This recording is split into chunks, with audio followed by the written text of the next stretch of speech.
لا حول ولا قوة إلا بالله العلي العظيم کہ صلی اللہ علی حبیبہ محمد وآلہ وسلم۔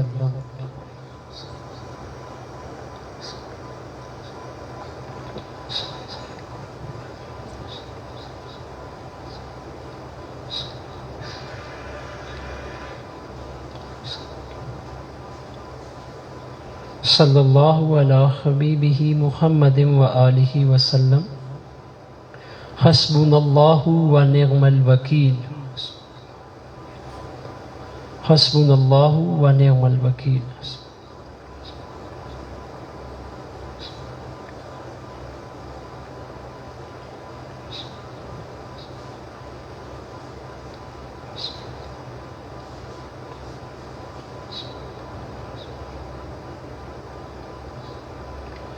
حسبنا اللہ ونعم الوکیل، نعم المولا ونعم النصیر۔ حسبنا اللہ ونعم الوکیل۔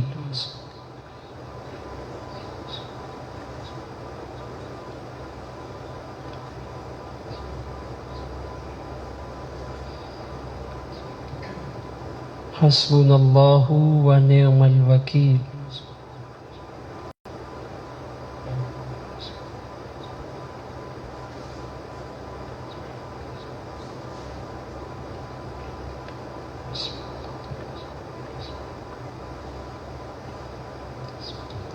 حسبنا اللہ ونعم الوکیل، نعم المولا ونعم النصیر۔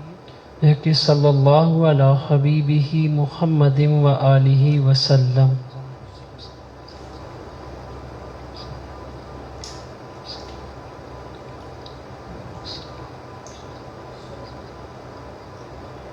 صلی اللہ علی حبیبہ محمد وآلہ وسلم۔ اللہم یا عظیم یا عظیم یا عظیم یا عظیم۔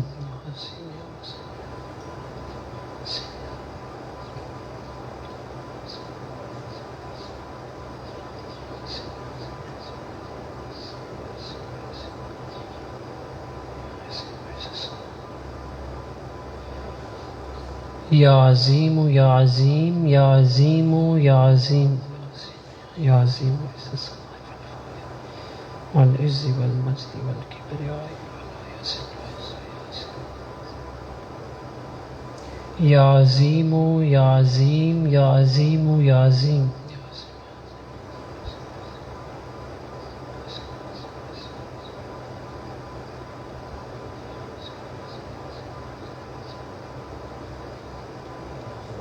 یا عظیم یا عظیم کہ صلی اللہ علی حبیبہ محمد وآلہ وسلم۔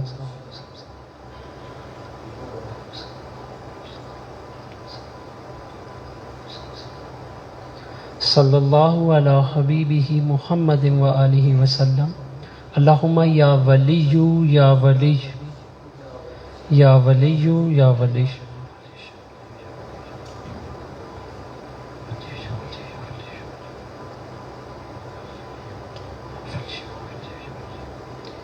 اللہ ولی الذین آمنوا یخرجہم من الظلمات الی النور۔ یا ولی یا ولی۔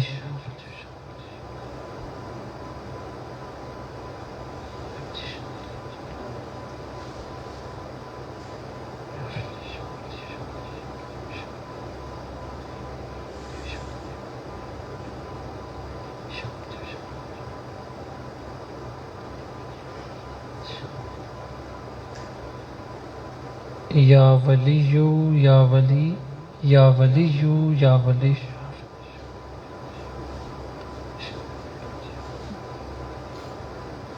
کہ صلی اللہ علی حبیبہ محمد وآلہ وسلم۔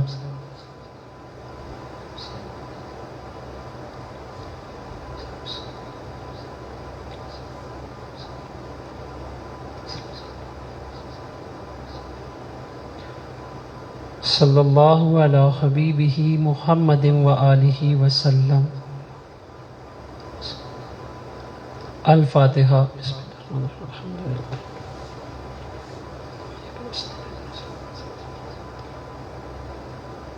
فصلی اللہ تعالی علیہ وسلم۔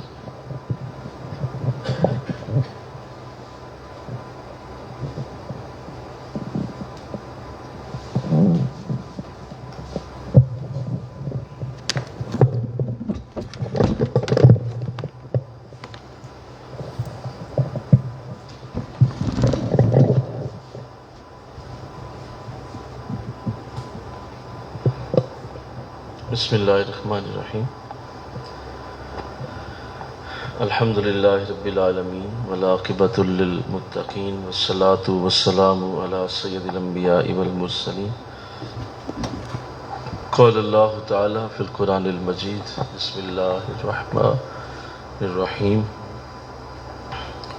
الا ان اولیاء اللہ لا خوف علیہم ولا هم یحزنون صدق اللہ العظیم رب اشرح لی صدری ویسر لی امری واحلل عقدۃ من لسانی یفقہوا قولی ان اللہ وملائکتہ یصلون علی النبی یا ایہا الذین آمنوا صلوا علیہ وسلموا تسلیما. مل کے پڑھیے. صلاۃ والسلام علیک یا رسول اللہ وعلی آلک واصحابک یا سیدی یا حبیب اللہ. صلاۃ والسلام علیک یا رحمۃ للعالمین وعلی آلک واصحابک یا سیدی یا خاتم النبیین. نہایت ہی معزز و محترم حاضرین و سامعین، الحمدللہ یہ ہمارا ہفتہ وار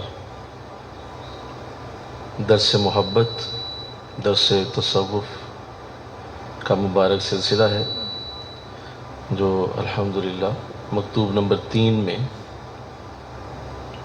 داخل ہو چکا ہے، اور پچھلی گفتگو جو کی گئی تھی اس کو یقیناً آپ نے دہرایا ہوگا کہ آپ نے یہ پچھلے درس میں سمجھا، اچھی طرح جانا کہ ایک طریقت کے اندر مرید کس طرح رک جاتا ہے اور اس کو اس رکے ہوئے معاملے سے نکالنے کے لیے کیا کیا کرنا چاہیے. اس حوالے سے گفتگو ہماری ہو چکی تھی اور اس ضمن میں کافی باتیں ہوئیں. آج انشاءاللہ جو آخری اس مکتوب کے حصے کا جملہ ہے اس پہ گفتگو ہوگی کہ جو آپ نے فرمایا اللہ تعالیٰ آپ کی بلند توجہات کی برکت سے انہیں ترقی بخشے. کہ آپ نے یہ دعا کی کہ حضور اللہ آپ کی توجہ سے انہیں ترقی عطا کرے. اس کا مطلب یہ ہوا کہ یہ ممکن ہے کہ اپنے شیخ کی توجہ یا بزرگوں کی توجہ سے کسی بھی مرید کی حالت بدل سکتی ہے. اگر ایسا نہ ہونا ہوتا تو آپ یقیناً ایسی دعا ہی نہ کرتے اور ایسا آپ انداز اختیار نہ فرماتے. تو اب جو آپ نے یہ توجہ کی جو بات کہی ہے، توجہ کی جو بات فرمائی ہے، اس پہ ہمارا آج موضوع ہے. دھیان سے سماعت کیجیے. توجہ شیخ ہوتی کیا ہے، شیخ کی توجہ، اور اس کے معاملات کیا ہوتے ہیں، اس ضمن میں ہماری آج گفتگو شروع ہوگی. میرا آج یہ موضوع جو ہے امید تو ہے کہ آج سمٹ جائے گا، لیکن لگ نہیں رہا کہ یہ ایک درس میں ہو سکے گا. اس کو یقیناً ہمیں کچھ دروس تک لے جانا ہوگا. توجہ شیخ ایک پراپر طریقت کا موضوع ہے، اور طریقت کے اندر اس کی بڑی اہم ایک خاص جگہ ہے، شیخ کی توجہ. تو آپ نے چونکہ اس کی دعا بھی فرمائی ہے اور باقاعدہ یہ فرمایا ہے کہ آپ کی توجہ سے اللہ انہیں ترقی دے، تو اس سے یہ اندازہ ہو گیا کہ یہ کوئی بہت ہی اہم چیز ہے. تبھی آپ نے خود اپنے شیخ کی توجہ کا اللہ کی بارگاہ میں دعا کا معاملہ کیا کہ دعا فرمائی کہ اللہ آپ کی توجہ سے ایسا ہو جائے.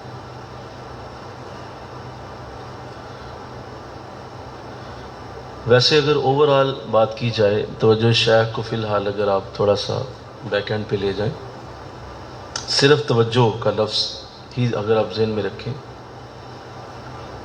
تو انسان کا ذہن اور انسان کی سوچ کا کسی ایک نقطے کے اوپر جمع ہونا، انسان کے ذہن اور سوچ کو کسی ایک نقطے کے اوپر لے کے جانے کو توجہ کہا جاتا ہے. کہ آپ کسی بھی معاملے میں ذہن اور سوچ کو ایک جگہ پہ مرکوز کر دیتے ہیں تو اس کا مطلب ہے اب آپ توجہ کر رہے ہیں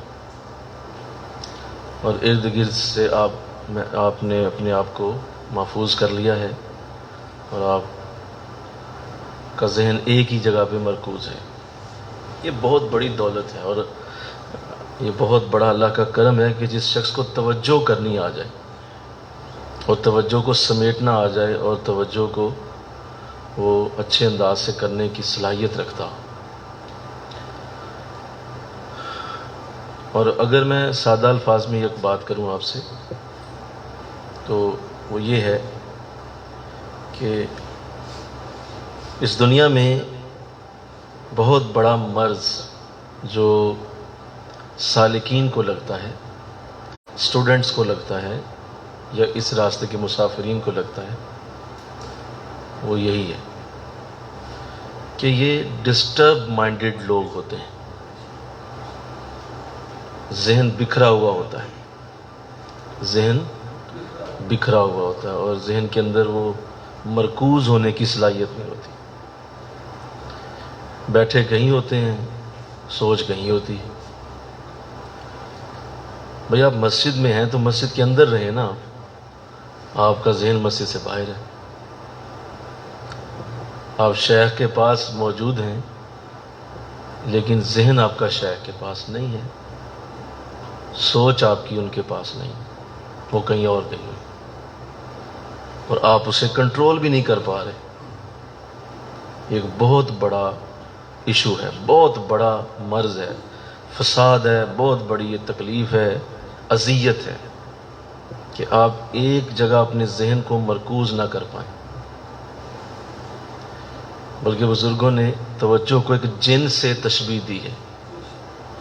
جس طرح ایک جن ہے اور وہ اگر آپ کے قبضے میں آ جائے تو وہ آپ کی ہر خواہش کو پورا کرے گا، جو آپ چاہیں اس سے لے لیں، اس جن سے کہیں وہ کرے گا.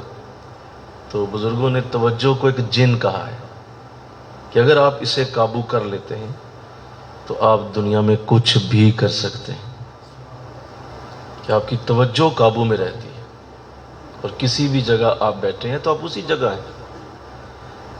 آپ کا ذہن بکھرتا نہیں ہے، آپ کا ذہن ڈسٹرب نہیں ہو رہا، آپ ادھر ادھر نہیں دیکھ رہے، آپ کا ذہن آپ کی نظریں ایک جگہ مرکوز ہیں، سوچ ایک جگہ مرکوز ہے، خیالات ایک جگہ پہ جمع ہوئے ہیں. یہ بہت بڑی دولت ہے.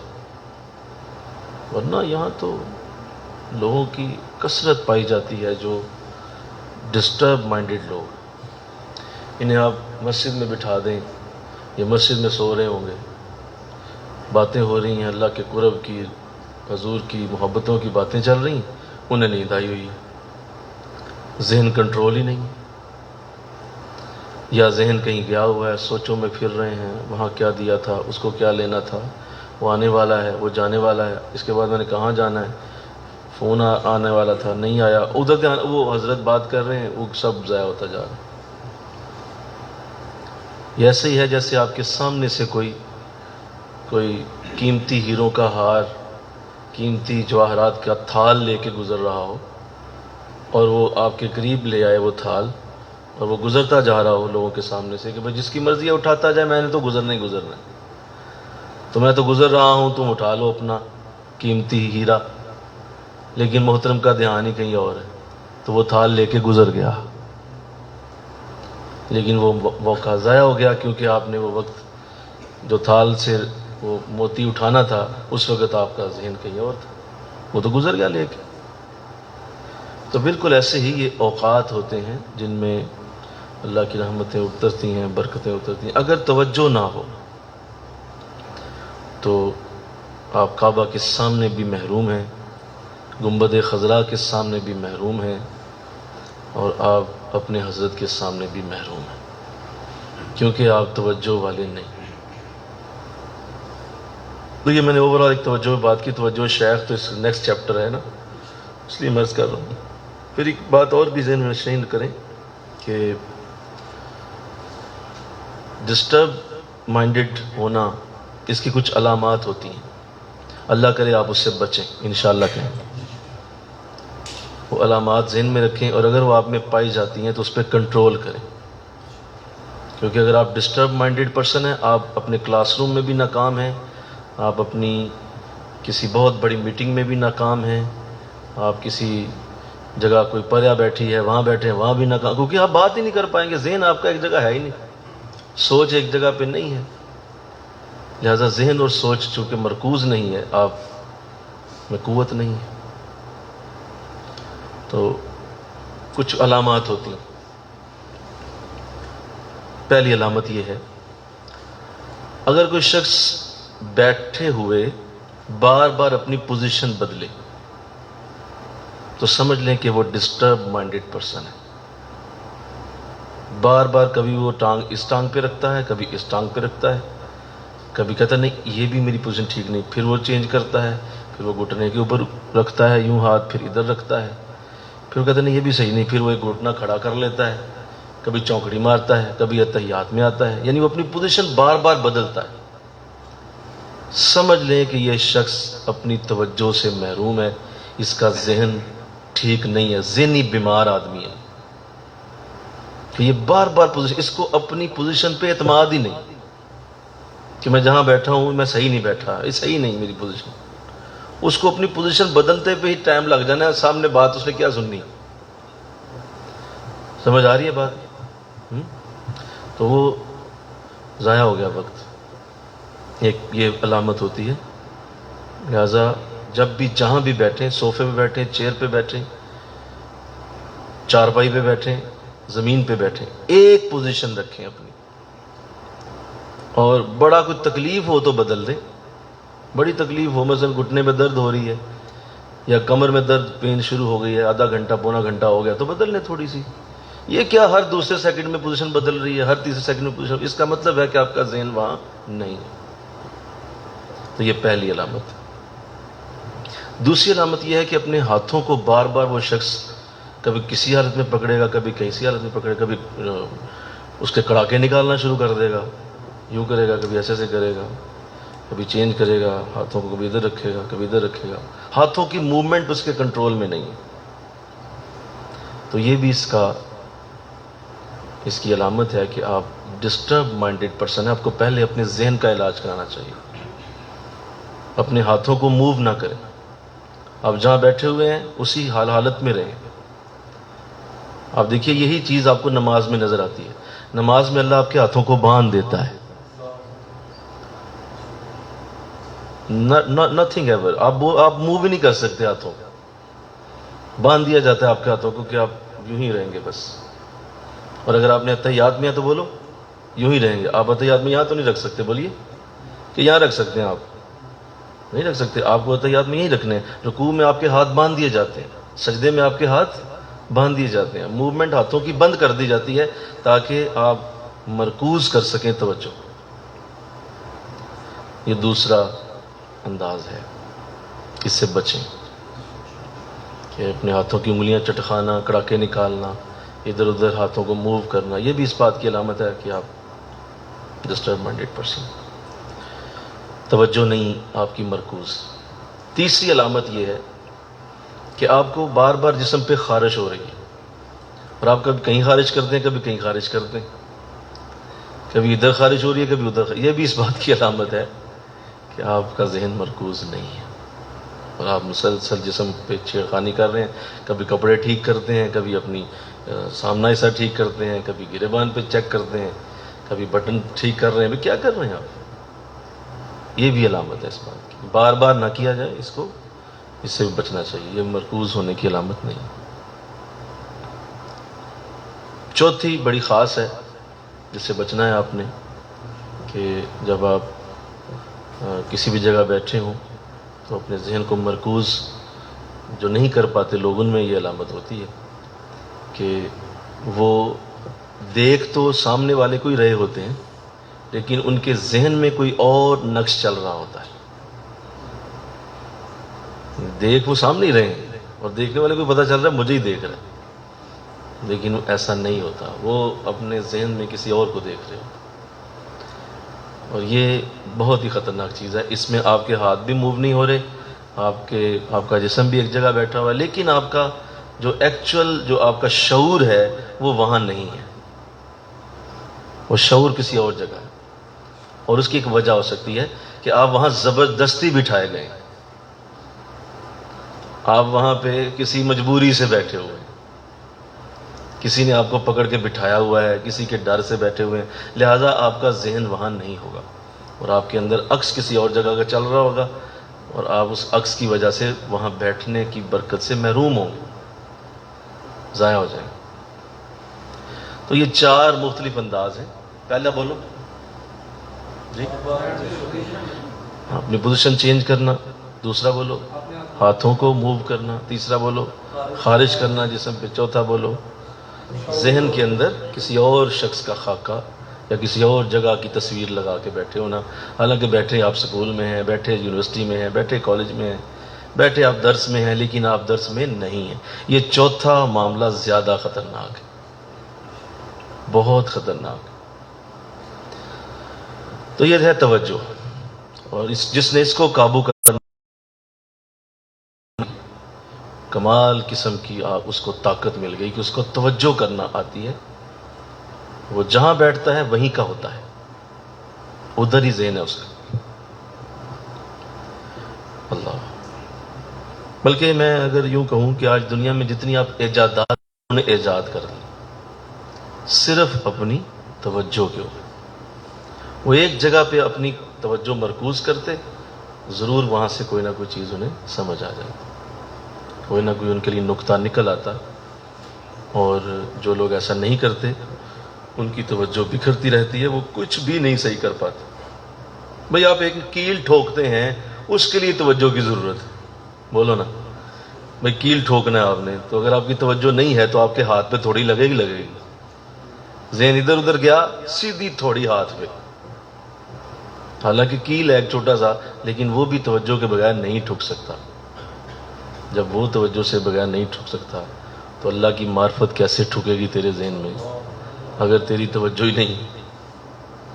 کیل تو آپ ٹھوک نہیں سکتے توجہ کے بغیر. تو اتنی اہمیت رکھتی ہے زندگی میں. میں نے دیکھا ہے کہ بے شمار، اب تو ماشاءاللہ 24 سال ہو گئے درس دیتے ہوئے، صرف یہی پرابلم ہے. لوگوں کے اندر دین سیکھنے کا شوق بھی ہے، حضور کا پیار بھی ہے، اللہ سے بھی محبت ہے، چاہتے ہیں کہ ہم دین پڑھیں، دین سمجھیں، دین کے اوپر چلیں، لیکن وہ بیٹھتے ہیں نا جب توجہ نہیں کر پاتے.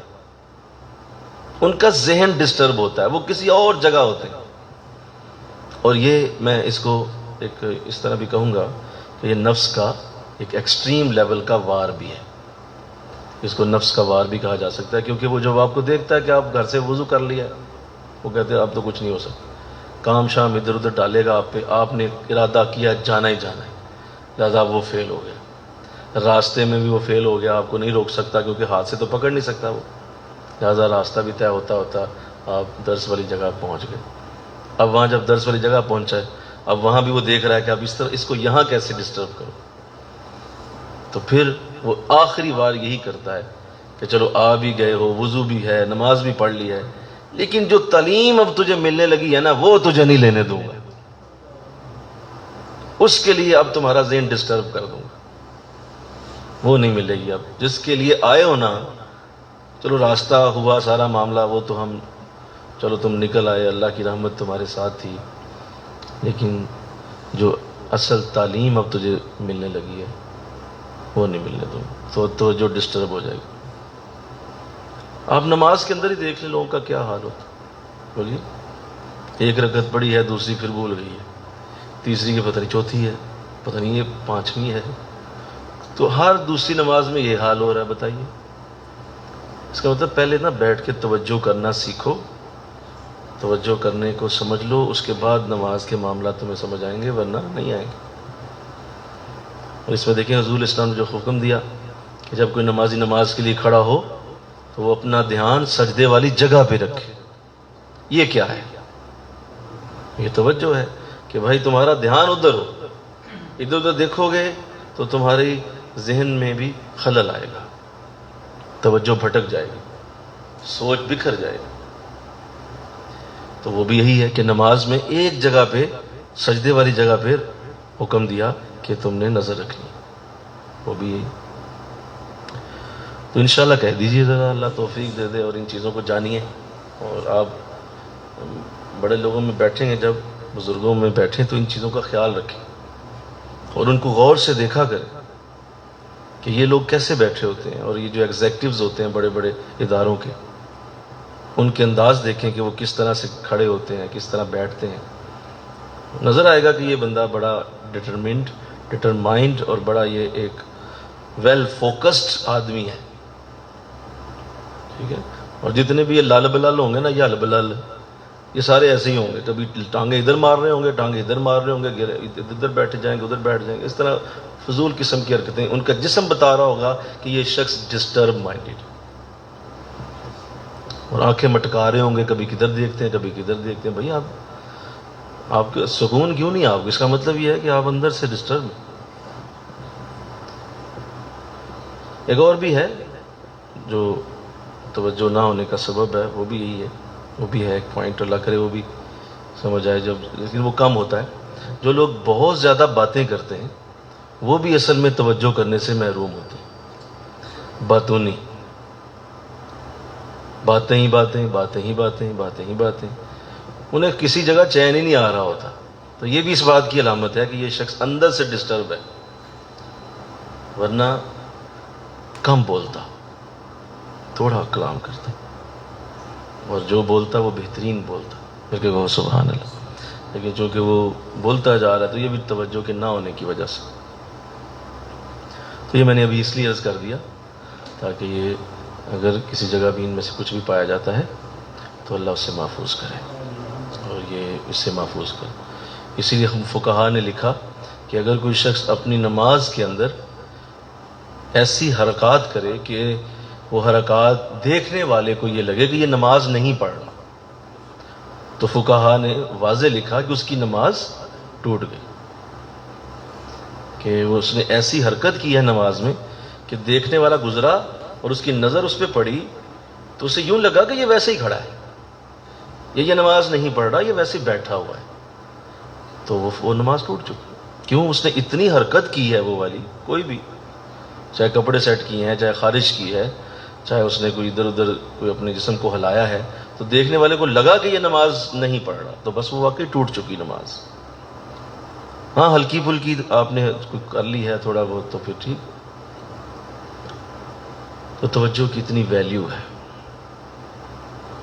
تو میں نے یہ بات اس لیے عرض کر دی تاکہ آپ توجہ کے حوالے سے چیزیں سمجھیں. اچھا اب آئیے جو یہاں بات کی گئی ہے، توجہ شیخ، آپ کے مرشد کی توجہ.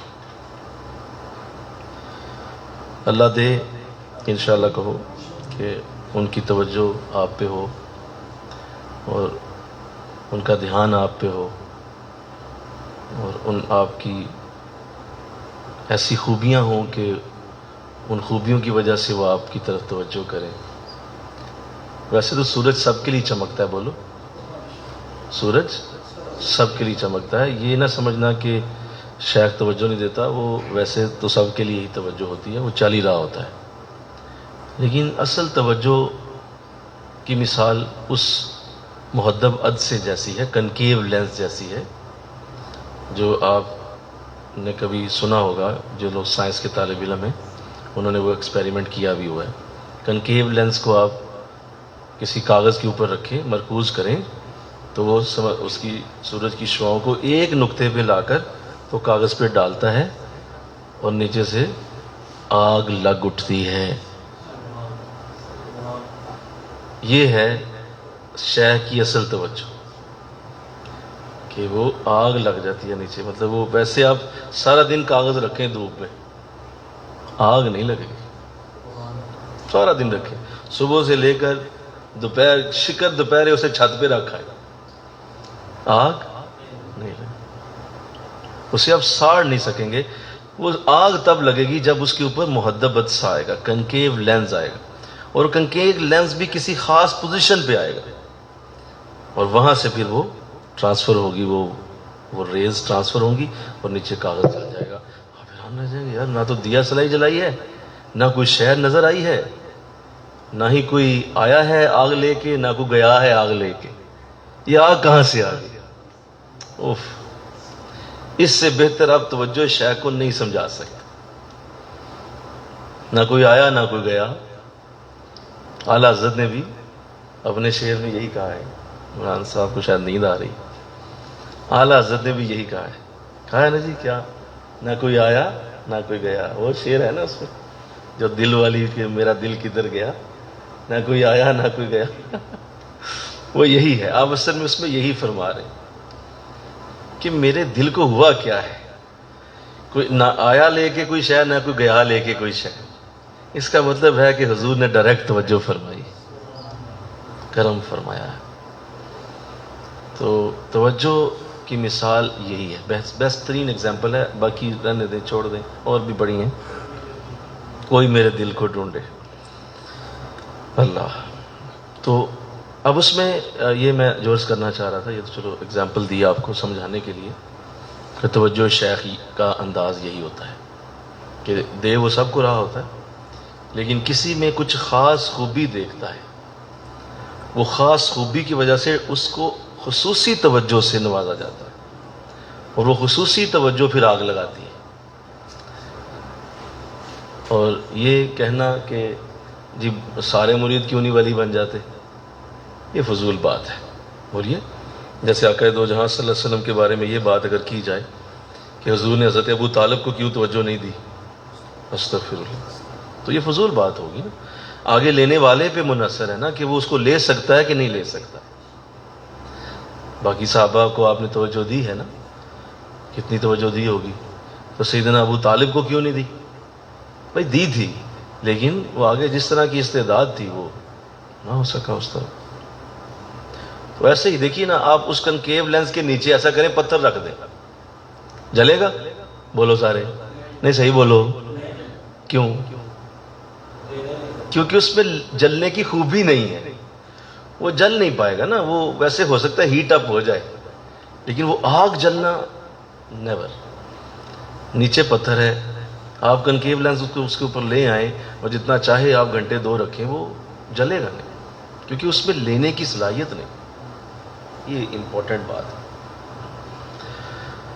تو لہٰذا میں جو بات کرنا چاہتا تھا کہ اللہ کرے ہمارے اندر ایسی خوبیاں پیدا ہوں. انشاءاللہ کہہ دو، ذرا صحیح بولو، کہ ہمارے شیخ کی توجہ ہماری طرف آئے، ہمارے اندر ایسے انداز پیدا ہوں، ایسے خوبصورت انداز کہ جو وہ اس قابل سمجھے. یار دے تو سب کو ہی رہا تھا، تم ذرا بیٹھو نا، تمہیں خاص دو، تمہیں الگ انداز سے دو. ورنہ خدا تو سب کا ہی خدا ہے، رسول تو سب کا ہی رسول ہے. یہ داتا صاحب کو کیا ہو گیا رحمت اللہ، یہ غوث اعظم کو کیا ملا، یہ مجدد الفسانی کون تھے؟ کیا کوئی الگ خدا تھا ان کا؟ استغفر اللہ. کیا ان کا الگ نبی تھا؟ کوئی نہیں. اسی نبی کے امتی ہیں، اسی خدا کے بندے ہیں، لیکن خوبیاں ایسی تھیں کہ اللہ نے الگ انداز سے نوازا. رسول کریم نے الگ انداز سے. تو اللہ ہمیں بھی ایسا ہی بنائے، ہمارے اندر خود سے وہ اپنے اندر توجہ سے اپنی خوبیوں کو دیکھے اور اسے اجاگر کرے. وہ کوئی بھی ہے، اس کو آپ بہترین کریں. وہ خوبی اعلیٰ ہونی چاہیے اور اس کو پالش کرتے جائیں. آپ دیکھیں گے کہ شیخ پہ اللہ یہ القاء کر دے گا کہ اس بچے کو دیں، آپ تو ضرور دیں، وہ دے گا. تو اللہ سعادت دے دیں. انشاءاللہ کہہ دیں کہ اللہ ہمیں اپنے شیخ کی توجہ لینے کا معاملہ عطا فرمائے.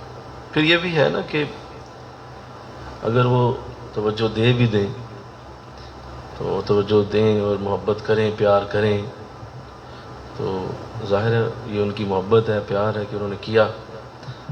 اب آگے والے نے سنبھالنا بھی تو ہوتا ہے نا، اور اس نے اسی عزت و دولت کو سنبھالنا بھی کہ اب کس طرح سے میں اپنے شیخ کے اس معیار پہ پورا اتروں جو انہوں نے مجھے دیا. کس طرح سے میں پورا اتروں، وہ ایک الگ کہانی. تو آئیے اس کا ذرا اب جو لکھا گیا اس پہ غور کر لیں. ڈیفینیشن نوٹ کریں. شیخ کا اپنی قوت ارادی،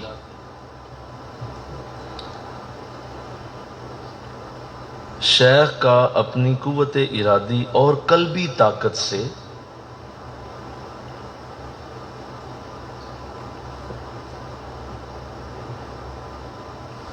طالب کے دل پر اثر ڈال کر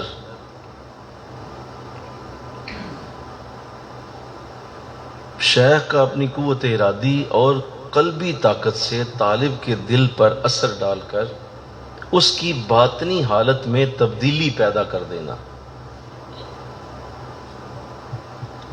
سبحان اللہ، یہ کوئی نہیں کر سکتا جی سوائے شیخ کے. اس کی باطنی حالت میں تبدیلی پیدا کر دینا توجہ کہلاتا ہے. اسے دیکھتے رہیے گا پھر نہ بڑھ جائے.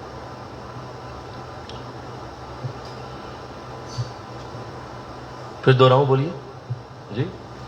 شیخ کا اپنی قوت ارادی اور قلبی طاقت سے طالب کے دل پر اثر ڈال کر اس کی باطنی حالت میں تبدیلی پیدا کر دینا توجہ کہلاتا ہے.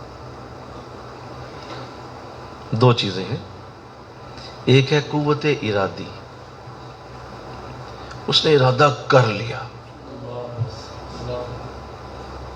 اس نے ارادہ کر لیا کہ میں نے اس کو بدلنا ہے. تو کمال بچہ ہے، کمال بچی ہے، اس کو تو ضرور دینا ہے.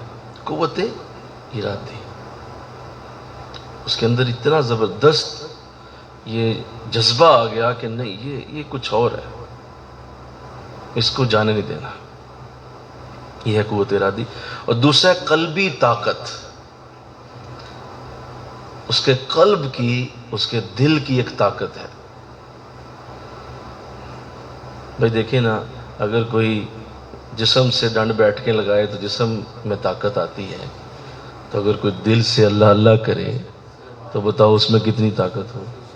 ضرور طاقت آئے گی، کیوں نہیں آئے گی. تو قلب کے اندر بھی طاقت آتی ہے ذکر سے. وہ ذکر کی جو طاقت ہے اس کو اور اپنا ارادہ، یہ دونوں اس نے ملا لیا. ارادہ بھی بن گیا اور ساتھ اس نے اپنے دل کی طاقت کو بھی ملا لیا. یہ اس نے کیا ہے، اور یہ اس نے اس خوش نصیب کے لیے کیا ہے جس کو اللہ نے اس کے دل میں ڈالا. اور وہ اللہ کے تابع ہوتا ہے. یاد رکھیے، یہ اللہ کی مشیت پہ ہے، اللہ کی مرضی پہ منحصر ہے، اور اللہ ہی اس کے دل کو بدلتا ہے.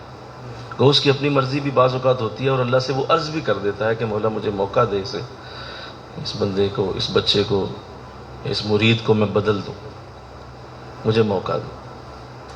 تو اگر تو ارادہ مضبوط ہے اور اللہ کی بارگاہ سے بھی اس کی قبولیت آ گئی ہے، تو اب تو لمحہ نہیں لگے گا، اب تو کوئی دوری ہے ہی نہیں، پھر تو وقت ہی نہیں لگنا. شیخ کی طاقت اتنی زیادہ ہے کہ وہ آنے واحد میں وہ ساری منازل طے کروا دے گا جو اس نے کئی سالوں میں طے کی تھی. آنے واحد، اتنی تیزی ہوتی. قلبی طاقت، قوت ارادی دونوں مل گئے. آگے طالب کے دل پر اثر ڈال کر. کس کے دل پر؟ کس کے دل پر؟ نہیں، آپ سمجھے نہیں. یہ طالب حسین نہیں، طالب علی نہیں. بولیے، یہ طالب ہے، اس کی اپنی طلب ہی بڑی ہے. طالب ہے، وہ طالب ہے. آتا ہے، بیٹھتا ہے، سنتا ہے، روتا ہے، تڑپتا ہے، چکر لگاتا ہے، کبھی ادھر کبھی ادھر، کبھی پیچھے پیچھے، اپنی طلب شو کرتا ہے، اپنی پیاس بتاتا ہے. حضور پیاسا ہوں، حضور پیاسا ہوں، مجھے کچھ دیجیے. نظروں میں اس کی پیاس ہوتی ہے. شیخ جب اسے دیکھتا ہے تو اس کی نظریں بتاتی ہیں کہ حضور میں تو کچھ لینے آیا، مجھے عطا کیجیے. اپنی نظروں سے وہ کشکول بنا کے پھر رہا ہوتا ہے. اپنی نظروں سے اس نے جو ہے وہ اپنے آپ کو کشکول کی طرح ایک انداز بنایا. حضور میں تو کچھ لینے آیا. تو یہ ہے طالب. ایسے انداز طالب کے اگر ہیں اور اللہ نے اس کو ایسا بنایا ہوا تو پھر تو ظاہر ہے اتنا بڑا ارادہ شیخ نے کیا، قوت ارادی بھی ہو گئی، قلبی طاقت بھی ہو گئی. تو آگے جو سامنے بیٹھا ہے وہ بالکل بے طلب آدمی ہے. طلب ہی کوئی نہیں اس میں. بولو، اس میں طلب نہیں. اور بس ایسے ہی چلو ٹھیک ہے یار ٹوٹل پورا کرنا ہے. کئی درس سنے ہیں میں نے، ایک اور صحیح. تو ایسے انداز میں لے کے بیٹھا ہوا، کوئی بات نہیں، کیا طالب ہی کیوں نہیں. اس لیے علامہ بھی کلپ اٹھے، تم میں تو کوئی حوروں کا چاہنے والا ہی نہیں، جلوہ طور تو موجود ہے موسیٰ ہی نہیں. کوئی قابل ہو تو ہم شانے کئی دیتے ہیں، ڈھونڈنے والوں کو دنیا بھی نہیں دیتے. یہ ہے اصل بات. وہ طالب ہے ہی نہیں، طلب کوئی نہیں. تو طلب والے رہیں، ہر وقت طلب والے رہیں. شیخ کی بارگاہ میں، اللہ کی بارگاہ میں، رسول کی بارگاہ میں ایسا انداز نہ بننے دیں جس میں طلب شو نہ ہو. اپنی فوراً اپنا جائزہ لیں اور اپنے اس انداز کے اندر دیکھ لیں، یار مجھے آج لگ رہا ہے کوئی طلب نہیں میرے اندر. فوراً طلب پیدا کر کہ نہیں، طلب پیدا ہونی چاہیے، کچھ ہونا چاہیے. یہ کیا بات، ایسے جا کے بیٹھ جاؤں. وہ اتنے بے وقوف ہیں کہ انہیں پتہ ہے سارا، لہٰذا ایسے نہیں جانا. طلب پیدا کریں، در رسول پہ جائیں انشاءاللہ، وہاں بھی ایسے ہی. میرا نماز پڑھنے جا رہا ہوں، یہ کیا نماز کسی اور مسجد میں نہیں ہوتی؟ کسی اور مسجد میں نماز پڑھ لو. نہیں، در رسول پہ جا رہا ہوں، طلب لے کے جائیں. آج وہاں سے کیا لینا ہے، کیا وہاں سے حضور سے آج میں نے آج لے کے آنا ہے. یہ طلب. اللہ کی بارگاہ میں حاضر ہوئے ہیں، کعبہ شریف گئے ہیں، وہاں بھی ایسے ہی. آج اللہ سے کیا لینا ہے، آج کیا بات ہونی چاہیے، کیا اللہ سے کہنا ہے، کیا لینا ہے، کیا اللہ سے طلب کرنا.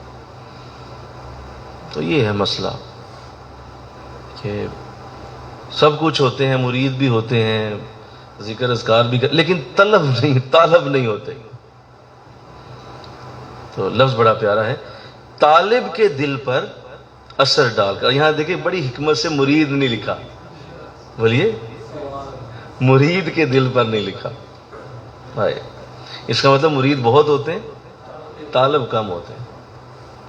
تو طالب کے دل پر اثر ڈال کر، دل پر، اس کا مطلب دل پر اثر ڈالا گیا، آنکھوں پہ نہیں، گردوں پہ نہیں، پھیپھڑوں پہ نہیں، ٹانگوں ہاتھوں پہ نہیں، دل پر.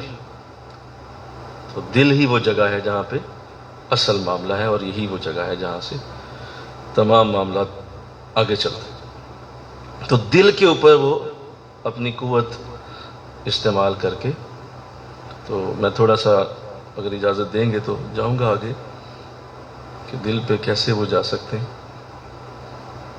تو اس میں باطنی حالت میں تبدیلی پیدا کر دینا، اس کی باطنی حالت وہ بدل دیتے ہیں. اگر وہ لطیفہ قلب پہ ہے تو ایک توجہ سے اسے لطیفہ روح پہ پہنچا دیتے ہیں. روح پہ ہے تو بولو سر پہ، سر پہ ہے تو خفی پہ، خفی پہ ہے تو اخفا پہ. اور اگر چاہیں تو ایک ہی توجہ میں 5 لطائف دے سکتے. یہ اگلے لینے والے پہ منحصر کہ وہ کیسی توجہ جذب کر سکتے. نماز بہتر کر دیتے ہیں، اس کی تلاوت بہتر کر دیتے ہیں کہ اب دوبارہ جب یہ واپس آئے میرے پاس تو اس کے اندر رونے کا جذبہ بھی ہو، وہ ڈال دیتے ہیں. یہ اس پہ منحصر ہے کہ اب وہ کیا اس کو دے گا، یہ اس پہ منحصر ہے. اور شیخ کی جولی میں ہے اب بھی سب کچھ، ان کے پاس سب کچھ ہوتا ہے، بس وہ دیکھ لیتے ہیں کہ ابھی یہ کس قابل ہے، اسی قابل اس کی توجہ اس کو دے دی جاتی ہے. اللہ، یہ بڑا اہم معاملہ ہے. اور میں سمجھتا ہوں کہ یہ اس کا احسان ہے کہ آپ کے اوپر وہ غلط توجہ نہیں ڈالتا. بولیے، ضرورت آپ کو 100 واٹ کی ہے اور آپ کو وہ 500 واٹ نہیں دے گا، کسی صورت نہیں دے گا. یہ اس کا بہت بڑا احسان. دیکھیں نا آپ کے ماں باپ کو کتنا بڑا احسان ہے کہ آپ کو اگر وہ چاہیں تو کسی حکیم کا کشتہ کھلا دیں، لیکن وہ نہیں کھلائیں گے. وہ کہیں گے میرا بچہ ابھی چھوٹی عمر کا ہے، اس کو ہلکا سا چکن کھلاؤ یار. جس قابل ہے وہی غذا دو. یہ احسان نہیں ماں باپ کا بھولیے. بھائی بچے کو کیا پتا ماں باپ نے کیا پلیٹ میں رکھا ہوا ہے. ماں باپ کہے نہیں یہ بہت بہت بہتر کشتہ ہے, رکھو پلیٹ میں, اس کو کیا پتا, کھلاؤ اسے. لیکن وہ کشتہ اس کا جگر پھاڑ دے گا. کیوں؟ اس بچے میں جذب کرنے کی ہمت نہیں تھی. ماں باپ نے اس کو دے دیا, غلط کر دیا, اور وہ اندر سے ختم کر دیا اسے. تو ایسے شیخ بھی اگر یہ احسان نہ کرے مرید پر, تو آپ اندازہ کریں کہ وہ کیا کرے بیچارہ. اس کو تو پتہ ہی نہیں کہ سامنے کیا رکھنا ہے شیخ نے. یہ تو اس کو پتہ ہے کہ میں اس کو کیا دینے لگا ہوں, اور یہ کیا لے کے جائے گا آج. اور وہ صرف اسی احسان کا بدلہ ساری زندگی نہیں اتار سکتا کہ شیخ نے اسے اس کی ہمت کے مطابق فیض عطا کیا. ورنہ تاریں سڑ جاتی کسی دربار پہ لمبے ناخن لے کے اور لمبی لٹیں چھوڑ کے اور ننگا ہو کے تو بیٹھا ہوتا. کیوں؟ حضرت صاحب کو پتہ ہی نہیں تھا. وہ خود بےچارے ابھی راستے میں تھے, وہ توجہ دے بیٹھے کسی کو. اور بھائی اتنی نہیں دینی, دھیان سے اثر ڈالنا ہے, لیکن اتنا ڈالنا ہے جتنی وہ جذب کر سکے. تو جتنے آپ کو ایسے نانگ دڑانگے نظر آتے ہیں نا, اوہو, جو ہی کوئی ایسا نظر آئے تو بس اللہ کی بارگاہ میں یہ ضرور کہو, مولا مجھ پہ تو نے بڑا احسان کیا کہ مجھے ایسا شیخ دیا کہ میں اپنی صحیح حالت میں موجود. ورنہ کیا ان کی جھولی میں یہ سب کچھ نہیں ہے, وہ نہیں ڈال سکتے. نہیں, وہ مجھے پتہ دے رہے ہیں, لیکن میری کیفیت کے مطابق دے رہے ہیں. انہیں پتہ ہے کہ یہ جذب نہیں کر پائے. تو اس کی باطنی حالت میں تبدیلی پیدا کر دینا, وہ بدل جائے گی. یہ ضرور ہوگا کہ باطنی حالت بدل جائے گی. اگر خوش ہے تو ہو سکتا ہے غم میں بدل جائے. اگر غمگین ہے تو بولو خوشی میں بدل جائے. یہ چیزیں میٹر نہیں کرتی, یاد رکھیں. ان چیزوں کو نہیں سوچنا آپ نے. جب آپ اللہ کے راستے میں چل رہے ہوتے ہیں, تو میں ایک بہت بڑی بات کرنے لگا ہوں, اللہ کرے آپ کو سمجھ آ جائے. جب آپ اللہ کے راستے میں چل رہے ہوتے ہیں تو خوشی اور غم یہ آپ کے لیے برابر ہوتے ہیں. آپ نے یہ نہیں سوچنا ہوتا کہ مجھے خوشیاں ملیں, اور نہ اپنے غموں سے پریشان ہونا ہوتا. یہ آپ کے لیے ایک روٹین کی چیزیں ہو جاتی ہیں. بلکہ مولانا روم تو یہ لکھتے ہیں نا کہ جس سالک کے لیے مٹی اور سونا برابر نہیں ہوا, اسے طریقت کی راہ سے نکل جانا چاہیے. اسے طریقت کا راستہ چھوڑ دینا چاہیے کہ جس کے لیے مٹی اور سونا, بولیے برابر. ہم ہر وقت اپنی زندگی کو خوشیوں اور غموں میں ناپتے رہتے ہیں. اے دن خوشی کے آ گئے, اے دن غم کے آ گئے, اب غم آ گیا, اب خوشی آ گئی, اب خوشی آ گئی, اب غم آ گیا. اور اسی کو ناپتے ناپتے زندگی گزر جاتی. حالانکہ یہ چیز ہی کوئی نہیں. اللہ سبحان اللہ. علامہ اقبال نے بھی اسی طرف اشارہ کیا کہ تمہاری زندگی جو ہے وہ اس چیز کا نام نہیں. اس کو اس طرح نہ سمجھو, یہ غم و خوشی کا جو تصور تم نے بنایا ہوا ہے یہ غلط ہے. یہ دونوں اللہ کی پیدا کردہ چیزیں. خوشی بھی وہی پیدا کرتا ہے اور غم بھی وہی پیدا کرتا ہے, تو لہذا دونوں ہی اسی کے ہیں. تو کیا مطلب بھائی, ساری زندگی خوشیاں ڈھونڈتے پھرتے ہو اور خوشیوں کے حوالے سے زندگی گزرتی ہے, تو غم کیا مطلب؟ غم کس نے دی؟ وہ بھی تو اللہ نے دی. نہیں یہ نہیں مجھے چاہیے, یہ مجھے نہ دیں آپ, اور خوشیاں ہاں یہ دیتے رہے. تو آپ کا تو بنیادی تصور ہی غلط ہے. آپ تو لائف کا بنیادی تصور ہی رانگ کر بیٹھے ہیں. آپ نے کیا زندگی گزارنی ہے؟ آپ تو تصور ہی غلط کر بیٹھے ہیں. یہ دونوں چیزیں اللہ کی ہیں. بھئی آپ کہیں سارا وقت دن رہے, بولو بولیے, نہیں ہو سکتا. اللہ نے رات لانی ہی لانی. آپ کہیں نہیں یہ رات بہت اچھی, میں سویا ہوں, ہمیشہ رات رہے, میں ریسٹ کروں. نہیں, اٹھ, رات ختم, اٹھنے کا ٹائم ہو گیا. تو یہ ہے, آپ ایسے ہی زندگی کو بھی یہی لے لیں. جب خوشی کا نام لیں تو دن سمجھ لیں, اور جب غم کا نام لیں تو رات سمجھ لیں. تو یہ دونوں ہی آنے جانے ہیں, اور دیے بھی اللہ نہیں ہے, بولو. تو اس لیے بنیادی چیز یہ ہے کہ اب اس نے تبدیلی پیدا کرنی ہے. سنو، تو بعض مریدوں کو وہ خوشی سے غم میں لے کے آتا ہے. بھائی تبدیلی پیدا کرنی ہے نا، تو ایک خوش پھر رہا ہے تو اس کو غم میں لائے، مزید خوش کر دے گا. نہیں، یہ نہیں ہونا، غم میں لے جائے. یہ بس بنیادی تصور ہے، لوگ اسی کو نہیں سمجھ پاتے. بس ایسے رہ گیا اور بس خوشیاں ڈھونڈتے پھرتے ہیں اپنی زندگی، ہر وقت خوش، ہر وقت خوش. بلکہ کسی نے کیا اچھا جملہ لکھا تھا کہ خوشی جب اپنی انتہا پہ پہنچتی ہے تو غم بن جاتی ہے. جب اپنی خوشی کو آپ ایکسٹریم لیول پہ لے جائیں گے تو ساتھ ہی وہ غم میں بدل جائے گی. تو اس کا مطلب مجھے بڑا پڑھ کے مزہ آیا. اس کا مطلب غم خوشی کی ہی ایک حالت کا نام ہے. نہیں سمجھے آپ؟ یہ سو رہا ہے سارے میرے خیال. غم بولیے، یہ کیا ہو گیا؟ اسی لیے ہم کہتے ہیں یار یہاں پہ وہ باتیں کرتے ہیں جو سنے لوگ تو کہیں یار یہ کون بیٹھے ہو، کیا باتیں کر رہے ہیں، ہم تو بڈھے ہو گئے ہیں خوشیاں ڈھونڈتے ڈھونڈتے. غم خوشی کی ہی ایک حالت کا نام. آپ نے اس کو ایسے ہی لینا ہے اور اسی طرح لے کے چلنا ہے. آپ کو زندگی پیاری لگے گی، زندگی اچھی لگے گی. تو شیخ نے کیا کرنا ہے؟ اس نے اس کی باطنی حالت میں بدلاؤ پیدا کرنا ہے. بوریت فیل ہو رہی تھی، خوشگوار موڈ ہو جائے گا. خوشگوار موڈ تھا، اس کو وہ بوریت میں لے جائے گا. پہلے بست میں تھا، پھر بولو قبض میں لے جائے گا. قبض میں تھا، بست میں لے جائے گا. یہ ہے کیفیت میں بدلنا. وہ ضرور آئے گا. اور شیخ کے قرب میں تمہیں یہ سب ملے گا. ہر چیز ہوگی، کبھی بست، کبھی قبض، کبھی طبیعت بڑی خوشگوار، کبھی طبیعت میں انقباض، کبھی طبیعت بڑی حشاش بشاش، کبھی بوریت، کبھی دل تنگ. ایسا لگے گا یار میں کیا کروں یار، نکل جاؤں کسی طریقے سے. یہ سب شیخ ہی دے رہا ہے. وہ تبدیلی پیدا کر رہا ہے تمہارے باطن میں. توجہ کے ساتھ اللہ.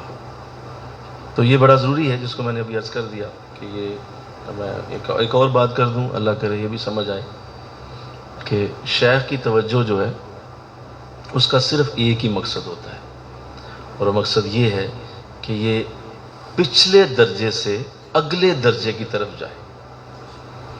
جب آپ کسی کو توجہ دے رہے ہوتے ہیں تو اصل میں آپ اسے اپنی قوت دے رہے ہوتے ہیں، اپنا زور اس کو ٹرانسفر کر رہے ہوتے ہیں. تو وہ زور اس کو نیچے دبانے کے لیے تو نہیں ہوتا، بولیے، اس کو اوپر لے جانے کے لیے ہوتا ہے. ایک سیڑھی پہ بندہ کھڑا ہے تو آپ اگر اس کو زور لگائیں گے تو وہ زور اس کو لگانے سے فائدہ یہ ہوگا کہ وہ اگلی سیڑھی پہ جائے گا، اس سے اگلی پہ جائے گا نا، ایسے ہوگا نا.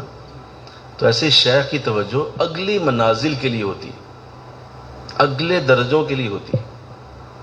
تو اب سمجھ جائیں کہ وہ اگلا درجہ چاہے کسی بھی انداز میں ہو، وہ بہرحال تمہارا اگلا درجہ ہی ہے. اور بے شمار مرید اس میں بھی بے وقوفی کر بیٹھتے ہیں کہ 5-7 سال 6 سال 8 سال جنہیں ہو جاتے ہیں اور وہ چل رہے ہوتے ہیں راستے میں، تو ان کو بھی بعض اوقات اس کا دھوکہ لگ جاتا ہے. اور وہ یہ سوچ رہے ہوتے ہیں کہ شاید نہیں، دیکھیں کافی عرصے سے ایسے ہی حالت ہے، بدل نہیں رہی، اسی طرح ہوں، کوئی اس طرح سے بدلاؤ کوئی نہیں آ رہا. اصل میں یہ ہے کہ شیخ چاہ رہا ہے کہ ابھی یہ اس منزل کی ساری برکتیں لے لے، پوری طرح سے یہ منزل اس کے اندر جذب ہو جائے. اس کے بعد وہ جب چاہے گا آپ کو اگلی منزل پہ ٹرانسفر کر دے گا. اور بے شمار لوگ اس سے دھوکہ کھا جاتے ہیں. وہ بیچارے پریشان، دیکھیں جی ہمیں تو کچھ نہیں مل رہا، ہم تو بیٹھتے ہیں تو ہمارا تو بلکہ زیادہ میں تو بور ہو جاتا ہوں، یہ تو عجیب حالت ہے. تو نہیں، یاد رکھیں کہ یہ ہو نہیں سکتا. اگر آپ آ رہے ہیں، بیٹھ رہے ہیں، تو یقیناً آپ کو برکتیں رحمتیں مل رہی ہیں. یہ ہو ہی نہیں سکتا. ہاں اس کا انداز جدا ہوتا ہے، اس کے انداز علیحدہ علیحدہ ہوتا ہے. تو اس لیے توجہ کے ذریعے ایسا ہوتا ہے، تبدیلی پیدا کر دی جاتی ہے. اور اسی کو شیخ کی تصرف اس کو تصرف بھی کہا جا سکتا ہے، ہمت بھی کہا جا سکتا ہے. اور اسی کو توجہ بھی کہا جا سکتا ہے. بہت سارے نام ہیں: تصرف، ہمت، طاقت، توجہ. کچھ بھی نام لے لیں، اس کے ذریعے شیخ ایسا کر رہا ہوتا ہے. اس کے بعد میں چاہتا ہوں کہ کچھ باتیں توجہ کے حوالے سے کی جائیں، وہ ذرا سمجھ لیں. ایک تو یہ بات بڑی واضح ہے کہ توجہ کے ذریعے اصلاح احوال ضرور ہو جاتی ہے. آپ کے احوال ضرور بہتر ہو جاتے ہیں اگر توجہ آپ پہ ہو جائے. اللہ نے قرآن میں اس کا اظہار بھی فرمایا، اور یہ سورہ یوسف کی آیت موجود ہے جس میں ارشاد فرمایا: یخلو لکم وجہ ابیکم وتکونوا من بعدہ قوما صالحین. یعنی تمہارے باپ کی توجہ تمہاری طرف ہوگی تو اس کے بعد تم صالحین بن جاؤ گے. قرآن واضح ہے، تمہارے باپ کی توجہ تمہاری طرف ہوگی تو اس کے بعد تم بولو صالحین بن جاؤ. اس کا مطلب توجہ ہے، اس کا وجود ہے. باپ کی توجہ سے بچے صالحین بن جاتے. اس کے بعد دوسرا قرآن میں ارشاد سورہ انفال کے اندر ہے: اذ یوجی ربک الی الملائکۃ انی معکم فثبتوا الذین آمنوا. یاد کرو جب تمہارا رب فرشتوں کو حکم دیتا تھا کہ میں تمہارے ساتھ ہوں، پس تم ایمان والوں کو ثابت قدم رکھو، یعنی ان کی ہمت بڑھاؤ. اللہ فرشتوں کو فرما رہا ہے کہ میں تمہارے ساتھ ہوں، یہ جو ایمان والے ہیں ان کی ہمت بڑھاؤ. اب مجھے بتائیں فرشتوں نے کیسے ہمت بڑھائی ہوگی؟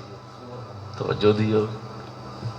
تو یہ عمل بھی توجہ ہی کہلائے گا کہ فرشتوں کو اللہ حکم فرما رہا ہے کہ تم ایمان والوں کو ثابت قدم رکھو. اسی طرح یاد کریں نزول وحی کا جو پہلا موقع تھا، اس میں حضرت جبرائیل علیہ السلام کے ساتھ جو معاملہ پیش آیا وہ بڑا اہم ہے.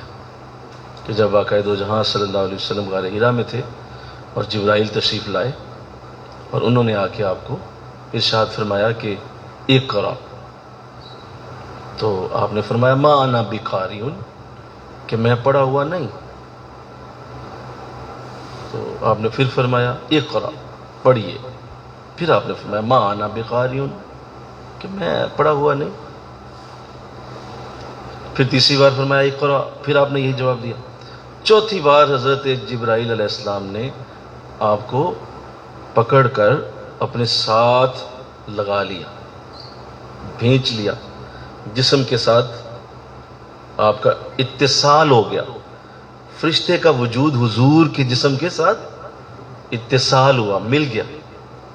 اب جب وہ ملا تو آپ فرماتے ہیں فغتنی حتی بالغ منی الجہد، جبریل نے مجھے دبایا یہاں تک کہ مجھے مشقت پہنچی. یعنی اتنا میرے ساتھ وہ ٹچ ہوا کہ میرے جسم پہ مشقت آ گئی، زور لگایا اس نے میرے ساتھ. اب یہ بھی اس بات کی دلیل ہے کہ جب آپ کا جسم اقدس جبریل کے ساتھ مس ہوا تو یہ حصول فیض کا ایک طریقہ ہے. یہ فیض کا طریقہ تھا، اور وہ پہلی وہی اس بات کا ثبوت ہے کہ وہ توجہ ٹرانسفر ہو گئی.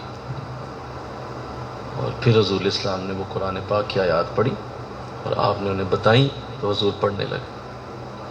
اس سے پتہ چلا کہ جب کسی نور والے کے ساتھ جسم جڑ جائے تو قوت نورانیہ پیدا ہوتی ہے. یہ ہو سکتی ہوتا ہے، ہر صورت ہوگا. ممکن ہی نہیں کہ آپ کا اگر جسمانی اتصال ہوا ہے کسی کے ساتھ اور وہ واقعی نیک آدمی تھا تو وہ یہی ہے. یہ جو سر پہ پیار دیا جاتا ہے یہ بھی یہی ہے کہ وہ ہاتھ کی جو لمس ہے وہ ٹرانسفر ہوتی ہے. سر پہ رکھتے ہیں ہاتھ تو اس ہاتھ کا جو لمس ہے وہ برین اس کو کیپچر کر جاتا ہے. وہ فیض کا ایک نور کا ایک طریقہ ہے. ایسے ہی آپ اپنے والدین کے ساتھ، اپنے پیر و مرشد کے ساتھ بغل گیر ہوتے ہیں تو وہ فیض کا ایک طریقہ ہے، فوراً ٹرانسفر ہوتا ہے. بھائی یہاں اگر آپ کسی چھوٹی سی ہلکی پھلکی تار کو ٹچ کر لیں جس میں کرنٹ ہو تو بولیے، وہ بتاتی ہے آپ کو کہ میرے اندر کوئی شے ہے. تو اتنا سا ٹکڑا تار کا اگر آپ کو بتا سکتا ہے تو بتائیے جن کے اندر اللہ کا نور ہو، اللہ کی روشنی ہو، اور جن کے اندر واقعی ذکر کا فیض اور نور ہو، تو بتائیے وہ کتنا بڑا جھٹکا دیں گے آپ. ضرور دیں گے. تو لہذا وہ جو جبرائیل علیہ السلام کے ساتھ جو اتصال ہوا وہ اس بات کی دلیل. سمجھ آ رہی بات جی؟ یہ سمجھ لیں آپ توجہ کو کہ وہ اس بات کی دلیل ہے کہ اس سے ٹرانسفر ہو جاتا ہے، فیض اور برکت ٹرانسفر ہو جاتی ہے.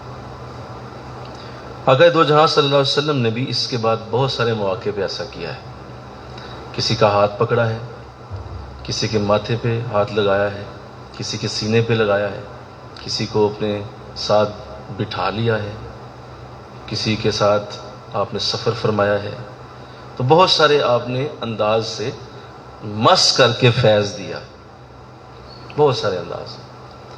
تو یہی بزرگوں کا بھی طریقہ ہے کہ وہ اپنے متوسلین کو توجہ دینے کے لیے بہت سارے انداز اختیار کرتے ہیں.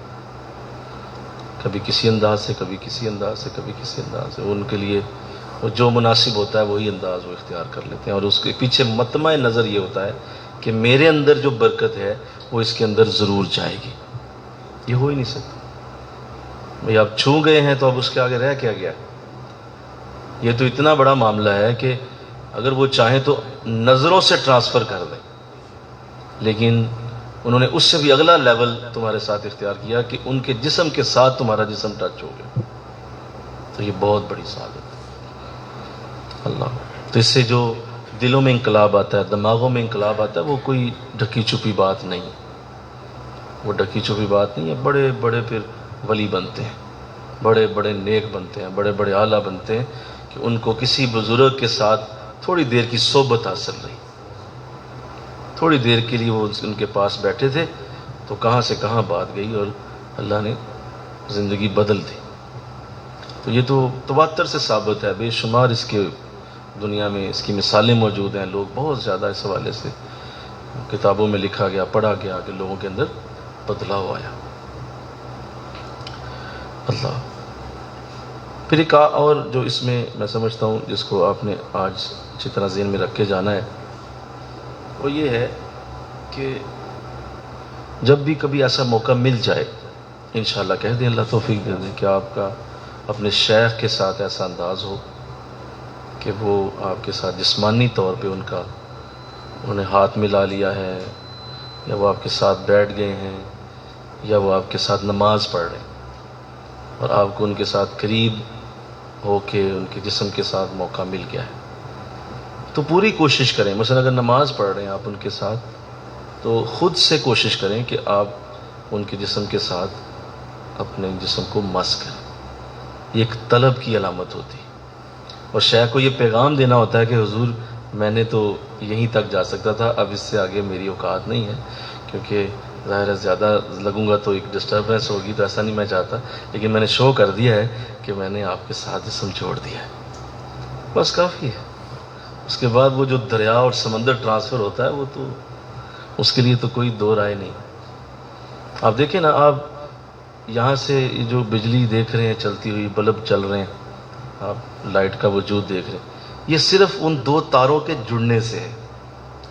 اور تربیلا ڈیم کی پوری بجلی ٹرانسفر ہوتی ہوئی ان دو تاروں کے ذریعے، جو یہاں آ کے صرف وہ بٹن آپ نے نیچے کیا، اس سے وہ تار جڑ گئی، ساتھ ہی بلب روشن ہو گیا. بالکل ایسے ہی سیم یہی طریقہ ہے، بس وہ ہلکا سا آپ نے یہ جوڑ دیا، ساتھ ہی وہ ٹرانسفر ہو اور برکت آگے چلے گی. یہ انداز ہے. اور صحابہ بھی ایسا کیا کرتے تھے. حضور اسلام کے ساتھ انداز یہی ہوتا تھا. ایک صحابی رسول، حضور نے یہ بات کر دی، آپ نے ارشاد فرمایا بھائی جس نے جو جو بدلہ لینا ہو مجھ سے لے لے. اول تو میں نے سب کا دے دیا، لیکن اگر پھر بھی کسی کا کچھ رہ گیا تو مجھ سے لے لے. صحابی نے فرمایا حضور آپ نے نا میری کمر میں گزرتے ہوئے کونی ماری تھی، کونی لگ گئی تھی آپ کی، تو مجھے بڑی تکلیف ہوئی تھی. تو شاید میں اچھا چلو مجھے یاد نہیں ہے، چلو ہوا ہوگا، گزرتے ہوئے ہو جاتا ہے، تو تمہیں درد ہوئی، تکلیف ہوئی. کہا حضور بڑی تکلیف ہوئی تھی. فرمایا تو پھر آ جاؤ، پھر تم بھی ایسا عمل کر۔ آپ نے اپنے پیٹ مبارک سے کپڑا اٹھا دیا ہے، وہ صحابی قریب آئے، انہوں نے چومنا شروع کر دیا، کہا حضور میں تو یہ چاہتا تھا کہ میں مست ہو جاؤں تھوڑی دیر۔ یہ حجر اسود کا بوسہ کیا ہے؟ مجھے کہو نا سبحان اللہ۔ یہ بھی ایک مست ہونے کا ایک طریقہ ہے کہ آپ اس سے مست ہو جائیں بس۔ کعبہ شریف کو جا کے ہاتھ لگانا کیا ہے؟ ابھی آپ نے غلاف کعبہ کو چوما تھا، وہ کیا ہے؟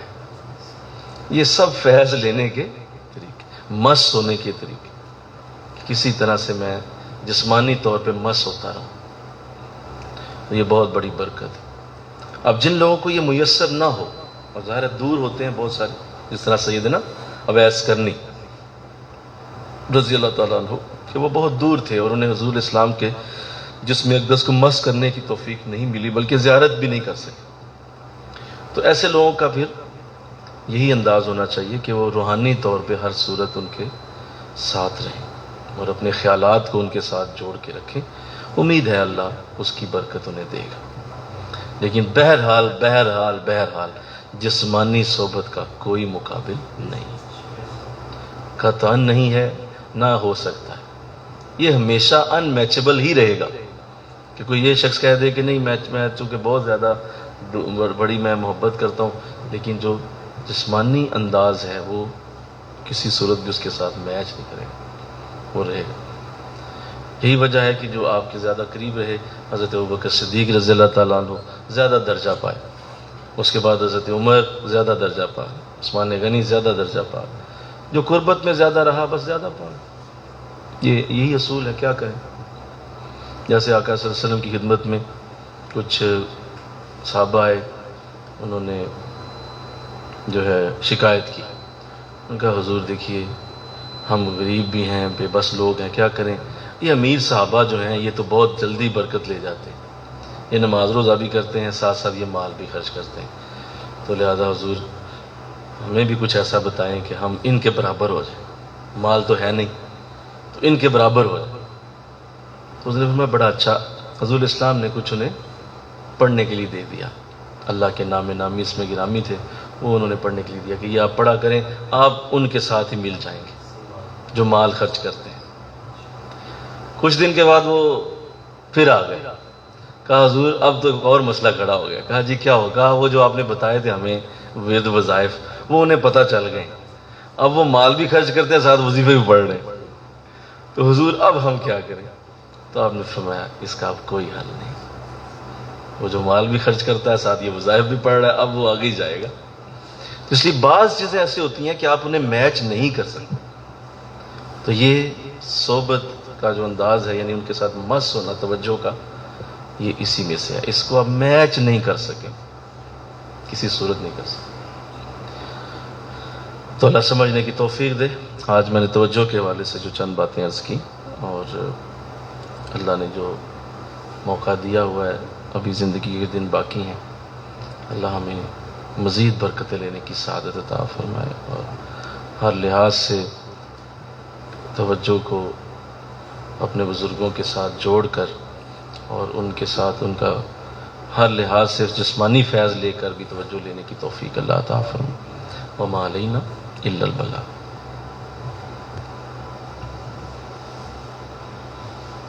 ذکر کی طرف توجہ کریں، جی کروائیں ذکر۔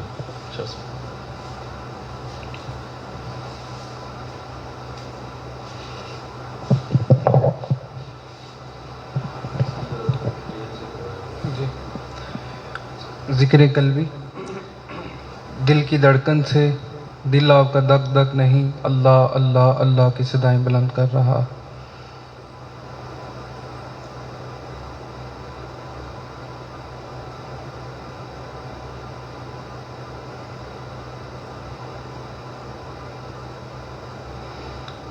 تمام لطائف سے اللہ اللہ کی صدا سنا سنا۔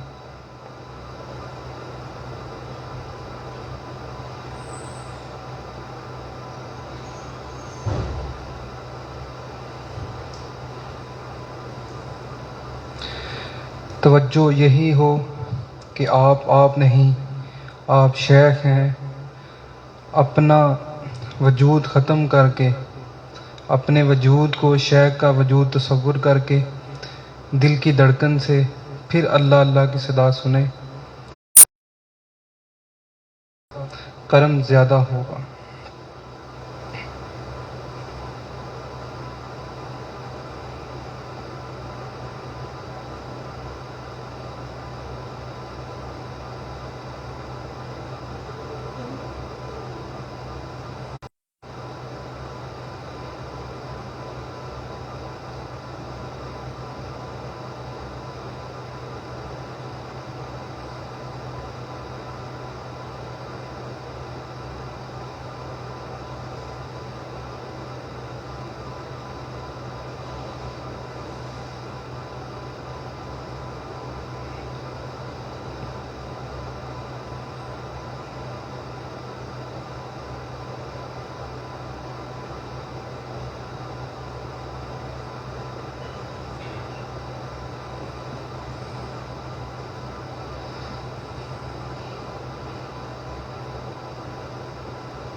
لا الہ الا اللہ محمد رسول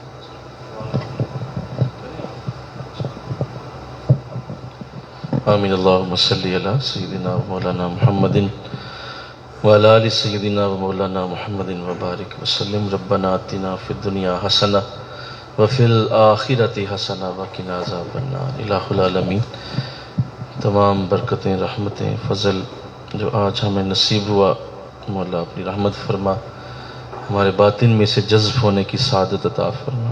مولا ہمارے اندر یہ تمام برکتیں جذب ہو جائیں، ہمارے قلب و روح میں جذب ہو جائیں، یہ باتیں ہمارے اندر جذب ہو جائیں۔ اللہ اپنی رحمت فرما دے۔ مولا جو ساتھی تشریف لائے، اس میں شامل ہوئے، محبت سے شامل ہوئے، جو مولا مکتوبات شریف کا حصہ جو آج پڑھا گیا، اللہ اس پہ عمل کی توفیق عطا فرما۔ مولا توجہ کو بنانے کی، توجہ کرنے کی، توجہ سمجھنے کی توفیق عطا فرما۔ مولا اپنے ذہن اور سوچ کو مرکوز رکھ کے مولا یہ عمل، یہ خوبصورت عمل، اس میں ہمیں ماہر بنا دے، اس میں ہمیں ماہر بنا دے۔ مولا کرم فرما اور ہمارے ہر ساتھی کو یہ برکت عطا فرما، جو ہمیں سن رہے ہیں، آن لائن سن رہے ہیں، ان سب کو بھی مولا اس کی برکتیں اور رحمتیں نصیب فرما۔ یہ عظیم سعادت جو مولا لی جاتی ہے، اس کی برکتیں، اس کی رحمتیں ہم سب کے گھروں میں، ہم سب کے معاملات میں، ہم سب کی رزق اور روزی میں، ہر جگہ مولا اس کو پھیلا دیا جائے، برکت و رحمت عطا فرما۔ جتنے ساتھی تشریف لائے سلامت رہیں، باکرامت رہیں۔ لا حول ولا قوت الا باللہ العلی العظیم۔ وصلی اللہ تعالی رسول خیر خلقہ محمد وآلہ وصحبہ اجمعین برحمتک یا ارحم الراحمین۔ محمد رسول اللہ۔